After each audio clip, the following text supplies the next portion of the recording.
Bonjour Rodolphe Dana. Alors aujourd'hui, nous nous rencontrons au Théâtre de la Bastille, dans lequel vous montez avec votre collectif deux spectacles, deux romans majeurs qui ont bouleversé la littérature du XXe siècle. Alors le premier, c'est Voyage au bout de la nuit de Louis-Ferdinand Céline, qui est un auteur qui est vraiment dans l'émotion immédiate et qui a réussi à faire de l'argot un vrai style littéraire. Et le second, c'est une œuvre de Marcel Proust, donc À la recherche du temps perdu. Donc là, vous adaptez le premier tome du côté de chez Swann et vous le rebaptisez Le coup droit lifté de Marcel Proust. Donc qui lui est un auteur qui ici s'exprime vraiment autour d'une réflexion concernant le temps, la mémoire affective, sensorielle. Ici vraiment autour de l'enfance. Donc c'est deux auteurs comme vous qui aiment explorer la condition humaine. Alors j'aimerais vous faire réagir sur une photo, que vous nous expliquiez un petit peu qui sont ces gens, ce que vous faites ensemble et comment ça fonctionne. Alors ça c'est une partie de la troupe, enfin une grande partie de la troupe. C'est une photo qui a été prise à l'issue d'un spectacle qui s'appelait Merlin, La Terre dévastée. Ça, ce sont des gens avec qui je travaille depuis maintenant une quinzaine d'années, après pas tous selon les projets, mais on s'est rencontrés à l'école Florent pour la plupart, et c'est avec eux qu'on a créé le collectif. Les Possédés. Ouais. Et voilà, c'est un peu c'est une famille de théâtre maintenant, puisque ça fait longtemps qu'on se côtoie et qu'on travaille ensemble. Mais comment dire, ce sont des gens que c'est à la fois une aventure artistique d'abord, et puis c'est devenu avec le temps une aventure humaine. Donc c'est avec eux qu'on construit les choses, c'est avec eux qu'on met au service des personnages la complicité qu'on peut aussi avoir dans la vie, c'est-à-dire qu'on mélange un peu les choses pour essayer de faire en sorte que voilà, le théâtre, ça soit un endroit voilà, de vie, j'allais dire, mais avant tout quelque chose d'humain. Ouais. Voilà, c'est ça ma priorité, c'est que les gens qui viennent voir les spectacles puissent avoir une empathie, enfin une adhésion aux personnages, parce qu'on a réussi à les rendre, à leur donner une dimension humaine. Et vous créez vraiment tous ensemble? Il n'y a pas un metteur en scène, des comédiens, vous interférez les rôles, comment ça se passe, collectif? Moi, je choisis les pièces et distribue les rôles. Ouais. Et après, à partir de là, comme je joue aussi, je joue avec eux souvent, c'est à partir de là que la parole est vraiment collective et que chacun peut intervenir sur le parcours de l'autre, son interprétation. Même les lumières peuvent se mêler du jeu, le jeu peut se mêler de la lumière, la scénographie aussi. On construit tout ça tous ensemble. Et puis bon, voilà, quand il faut décider, c'est moi qui tranche au final, parce que sinon ça n'en finirait pas. Mais voilà, il n'y a pas de hiérarchie, en tout cas de la parole, enfin voilà, ou de l'idée. Quand une idée est bonne, quelle que soit la personne qui la prononce, si elle est bonne, on la garde, peu importe. En tout cas, vous êtes vraiment dans une volonté de vous détacher du texte, et enfin de l'auteur en tout cas, et de faire votre propre théâtre. Du coup, on va regarder un extrait de Voyage au bout de la nuit que vous avez transformé en un seul en scène.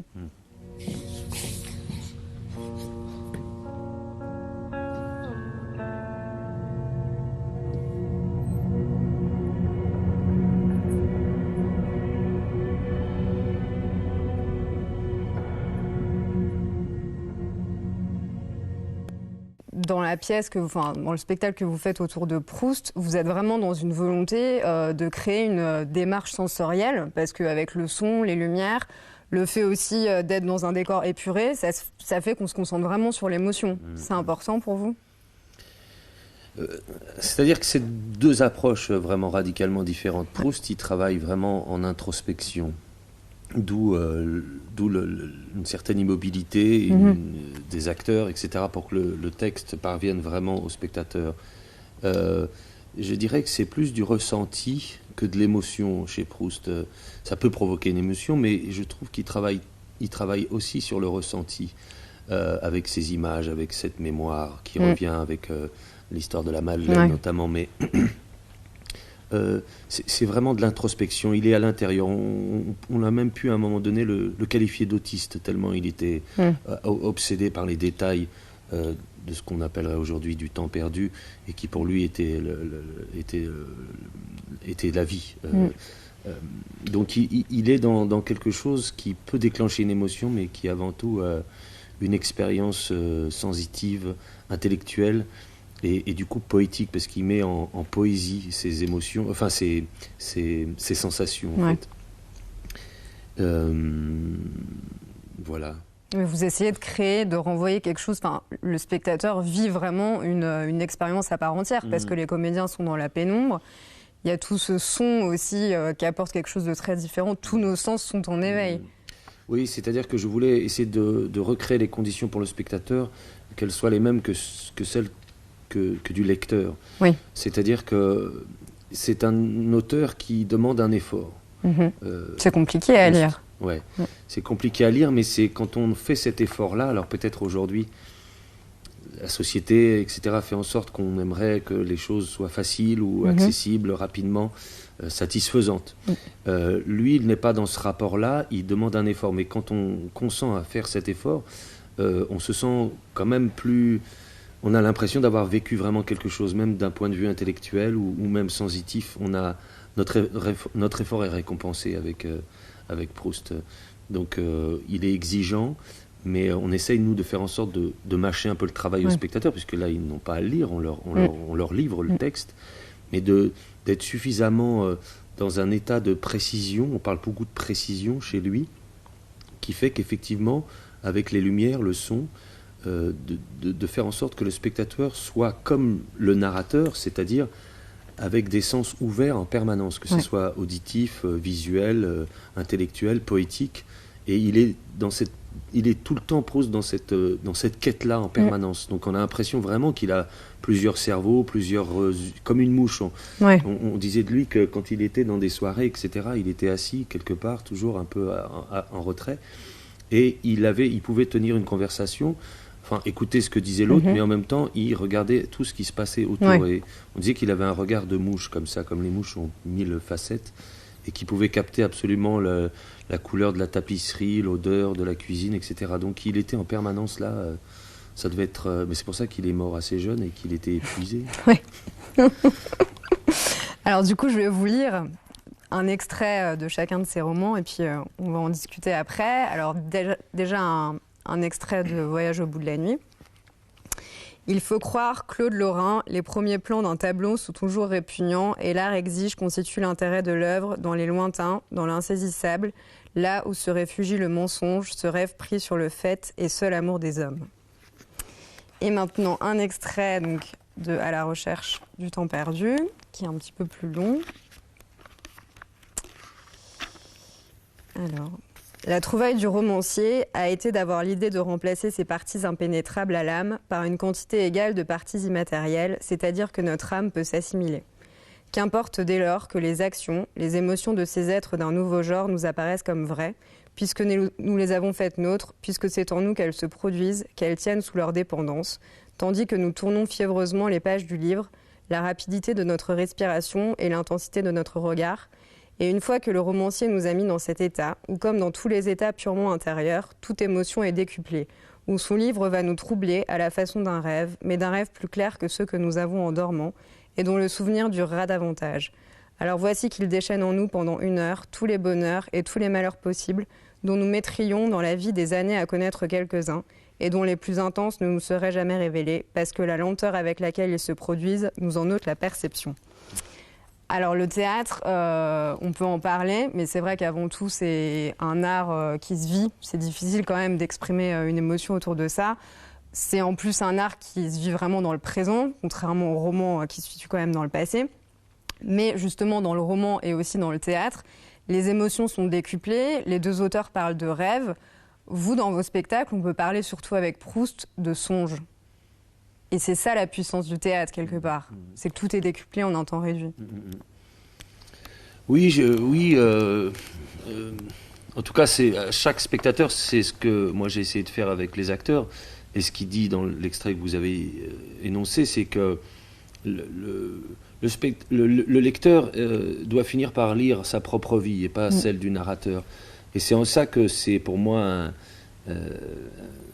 un génie particulier, Proust, parce qu'il a compris, et c'est aussi notre rôle à nous d'acteurs, qu'il fallait laisser la place au spectateur pour qu'il puisse se projeter des images, pour qu'il puisse songer à sa propre enfance, etc. Donc le but, c'est de toujours faire en sorte que le spectateur soit le propre, enfin qu'il puisse, alors je parlais d'empathie, mais qu'il puisse se projeter dans ce qu'évoque l'acteur, enfin la parole de l'acteur, la parole du poète.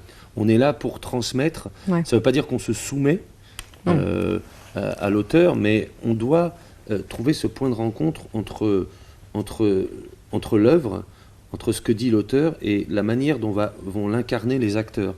Et dans ce point de rencontre-là, avoir aussi en tête la présence du public, en se disant il faut incarner, mais de façon assez subtile et juste pour laisser la place, comme vous dites, au songe. D'accord. Alors c'est vrai que ce sont deux auteurs qui nous font vraiment part d'une réflexion sur leur époque, sur notre monde. On va regarder deux extraits justement qui nous montrent un petit peu cet exemple-là. Elle leur cache tout, la vie, aux hommes. Dans le bruit d'eux-mêmes, ils n'entendent rien. Ils s'en foutent. Et plus la ville est grande, et plus elle est haute, et plus ils s'en foutent. On découvre dans son passé ridicule tellement de ridicule, de tromperie, de crédulité, qu'on voudrait peut-être s'arrêter tout net d'être jeune. Attendre la jeunesse qu'elle se détache. Attendre qu'elle vous dépasse. La voir s'éloigner, s'en aller. Regarder toute sa vanité. Porter la main dans son vide. La voir repasser encore devant soi et puis soit partir. Être sûr qu'elle s'en est bien allée, sa jeunesse. Et tranquillement alors, de son côté, bien asseoir, repasser tout doucement de l'autre côté du temps pour regarder vraiment comment qu'ils sont les gens et les choses. Donc justement, ils sont tous les deux dans une quête de vérité, mais c'est vrai que Céline, j'ai l'impression qu'il a quand même plus une vision du monde comme une sorte de pourriture un peu dénuée d'idéalisme. Et à certains moments dans son roman, on note quand même une once de désespoir. Alors vous, comment est-ce que vous percevez le monde qui nous entoure aujourd'hui ? Bon. Céline naît dans un monde difficile, âpre, puisqu'il connaît, il est enrôlé à la guerre, il n'y reste pas beaucoup de temps, mais il est blessé, mais il a eu le temps de se rendre compte de l'absurdité de la boucherie de cette Première Guerre mondiale. Il se trouve qu'il enchaîne des expériences, ensuite il part en Afrique, dans les colonies, puis il arrive à New York avec les usines Ford, le travail à la chaîne, etc. Il naît dans un monde, il disait que c'était un enfant innocent né dans un monde coupable. Donc toute sa vitalité, tout son espoir, elle vient se confronter à la dure réalité de son époque. Donc c'est pour ça que c'est en ça que ça n'empêche pas que Proust aussi, même s'il naît dans un monde plus apaisé, en tout cas il est privilégié, il naît dans un milieu haute bourgeoisie. Ça n'empêche que le travail de l'écriture l'a mis à peu près dans le même état que Céline. Tellement cette quête de vérité dont vous parlez est devenue obsessionnelle et pathologique chez ces gens-là. Donc je pense que l'art, chez les deux, a pu donner un sens. C'est pour ça, quand je dis voyage au bout de la nuit, je me suis toujours posé la question de ce qu'il y avait au bout de la nuit. Et pour moi, il y a l'écriture. C'est-à-dire qu'il traverse toute cette époque-là atroce, mais parce qu'il sait qu'au bout, il y a peut-être quelque chose qui va... De l'espoir. De l'espoir, et de l'espoir, je ne sais pas, mais en tout cas qui va donner un sens à sa vie, c'est l'écriture. Pour en revenir à notre monde à nous, je ne sais pas si, même si nous on a été quand même privilégiés, on n'a pas connu de manière proche la guerre, sauf au cours de cette dernière année.